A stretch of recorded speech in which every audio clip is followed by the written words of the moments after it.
اور بعض اوقات ایسا بھی ہوتا ہے کہ ایگو پر اڈ اور سپر ایگو کا بہت زیادہ پریشر ہوتا ہے، اور جب یہ پریشر بڑھ جاتا ہے تو پھر انا حقیقت پسند سے سمجھوتا کرنے کی بجائے اس کی توڑ پھوڑ کرنے یا اس سے بچنے کی کوشش کرتی ہے۔ اس طرح پھر فرد کے اندر تشویش پیدا ہو جاتی ہے، یعنی انگزائٹی پیدا ہو جاتی ہے، اور یہ انگزائٹی دور کرنے کے لیے فرد جو ہے وہ ڈیفنس میکانزم اپنانا شروع کر دیتا ہے، یعنی مختلف ڈیفنس میکانزم۔ اور فرائڈ نے ڈیفنس میکانزم کی بھی ایک بہت لمبی چوڑی لسٹ فراہم کی ہے کہ فرد کون سے ڈیفنس میکانزم جو ہے وہ اپناتا ہے، لیکن ڈیفنس میکانزم جو ہے یہ لاشعوری طور پر اپنائے جاتے ہیں، جبکہ ایگو کا نظام جو ہے یہ شعوری نظام ہے۔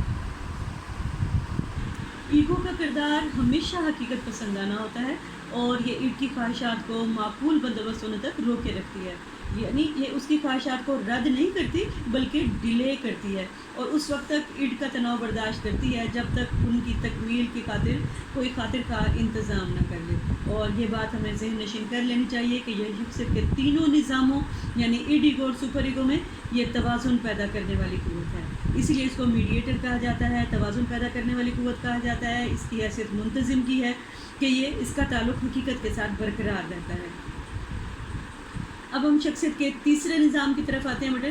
کہ تیسرا نظام جو ہے اس کو ہم فوق الانا کہتے ہیں۔ فوق الانا، فوق کا مطلب ہوتا ہے اوپر، یعنی انا یعنی ذات سے بھی اوپر کی چیز ہے، یعنی یہ ایسا نظام ہے جو کہ سب سے اعلیٰ اور ترقی یافتہ نظام ہوتا ہے، جس کے اصلاحی اصولوں کے تحت کام کرتا ہے اور اخلاقی اصولوں کے تحت کام کرتا ہے۔ اسی لیے کہا جاتا ہے کہ شخصیت کا تیسرا نظام ہے جو کہ اخلاقی اور اصلاحی ہے، اور بچے میں اس نظام کی نشو و نما ابتدائی 5 سالوں میں شروع ہو جاتی ہے، اور یہ لذت اور حقیقت کی بجائے مثالیت پسندی سے کام لیتا ہے، یعنی اخلاقی اصولوں کے تحت کام کرتا ہے اور مثالی شخصیت بنانے کی طرف، بچے کی مثالی شخصیت بنانے کی طرف رواں دواں رہتا ہے۔ اور یہ اس وقت معرض وجود میں آتا ہے جب والدین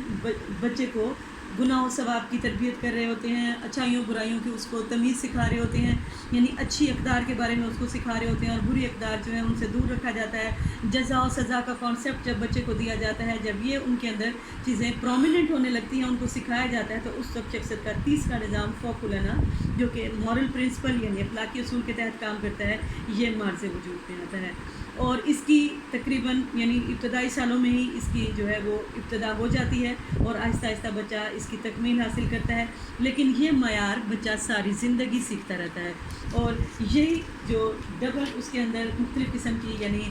گناہ کیا ہے، ثواب کیا ہے، اچھا کیا ہے، برا کیا ہے، جب والدین اس چیز کی اخلاقی تربیت بچے کی کرتے ہیں تو اس وقت شخصیت جو ہے وہ پروان چڑھنا شروع ہوتی ہے، اور آہستہ آہستہ بچہ اپنی زندگی اخلاقی اصولوں کے تحت گزارتا ہے۔ اور یہاں شخصیت میں 2 جو ہیں اس کے ذیلی معیار اس میں کام کرتے ہیں، جن میں فرد کا ضمیر اور پھر ایگو آئیڈیل، یعنی معیاری اصول میں ہم دیکھتے ہیں کہ ہر کام کو، ہر چیز کو بچہ ایک کسوٹی پر پرکھتا ہے، یعنی اس کی حیثیت ایک محتسب کی آپ لگا لیں کہ ایک محتسب کی حیثیت ہے جو ہر وقت احتساب کرتا رہتا ہے کہ اگر ہم کوئی کام کرتے ہیں، بعض اوقات ہم کسی کو کوئی تکلیف پہنچاتے ہیں، کسی کے ساتھ کوئی اس طرح کا ہم کام کرتے ہیں، کسی کو نقصان پہنچاتے ہیں، تو پھر ہماری سیلف جو ہے وہ اندر ہی اندر ہمیں ہماری ایک قوت اللہ تعالیٰ نے ایسی بنائی ہے جو ہمیں بتاتی ہے کہ تم نے غلط کیا ہے۔ کوئی گناہ کا کام کر بیٹھتے ہیں تو فوراً اندر سے ملامت ہوتی ہے،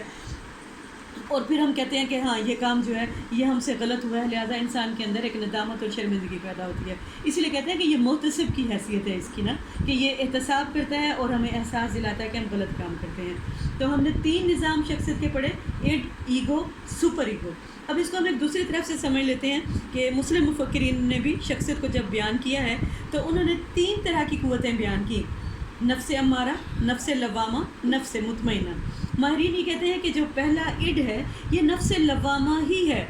جس کا قرآن پاک میں بھی ذکر کیا گیا ہے کہ نفس لوامہ جو ہے یہ ایسا نفس ہے جو آپ کو بار بار یعنی نفس امارہ جو ہے نفس امارہ جو ہے یہ آپ کو گناہوں پر اکساتا ہے۔ نفس امارہ، نفس لوامہ، نفس مطمئنہ، یعنی نفس امارہ میں ایسا نفس جس کو کہ قرآن پاک میں بھی اور دینی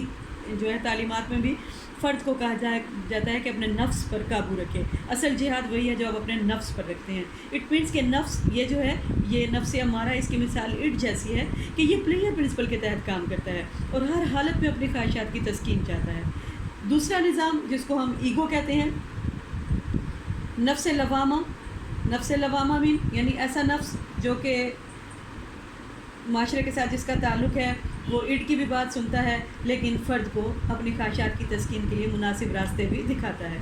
شخصیت کا تیسرا نظام نفس مطمئنہ، مسلم مفکرین کے نزدیک فوق النا، یعنی جیسے قرآن پاک میں بھی کہا گیا نا، یا ایھا النفس المطمئنہ ارجعی الی ربک راضیۃ مرضیہ، کہ اطمینان پکڑنے والا نفس، یعنی سپر ایگو میں فوق النا، جیسے میں نے آپ کو بتایا کہ انا کے نظام سے بھی اوپر کی چیز ہے، جو کہ اخلاقی اور اصلاحی ہے، اس میں برائی کا گزر ہی نہیں ہوتا، یہ فرد کو صرف اچھائی اور اچھائی کی تعلیم دیتا ہے، اور کوشش اس نظام کی یہ ہوتی ہے کہ ہر برے کام سے بچا جائے اور فرد کی شخصیت کو مثالی بنایا جائے۔ تو یہ وہی نظام ہے تیسرا، کہ جب آہستہ آہستہ اس نظام کی ترقی ہوتی چلی جاتی ہے تو فرد کی شخصیت مثالیت پسندی کی طرف چلی جاتی ہے، یعنی فرد کی شخصیت جو ہے وہ اس میں زیادہ جو پازیٹیو تھنکنگ ہے، پازیٹیو چیزیں ہیں وہ اس کے اندر پیدا ہوتی ہیں، پھر اس سے کوئی گناہ سرد ہو جائے، وہ کوئی غلط کام کر لے تو یہ ایسا نفس ہے جو کہ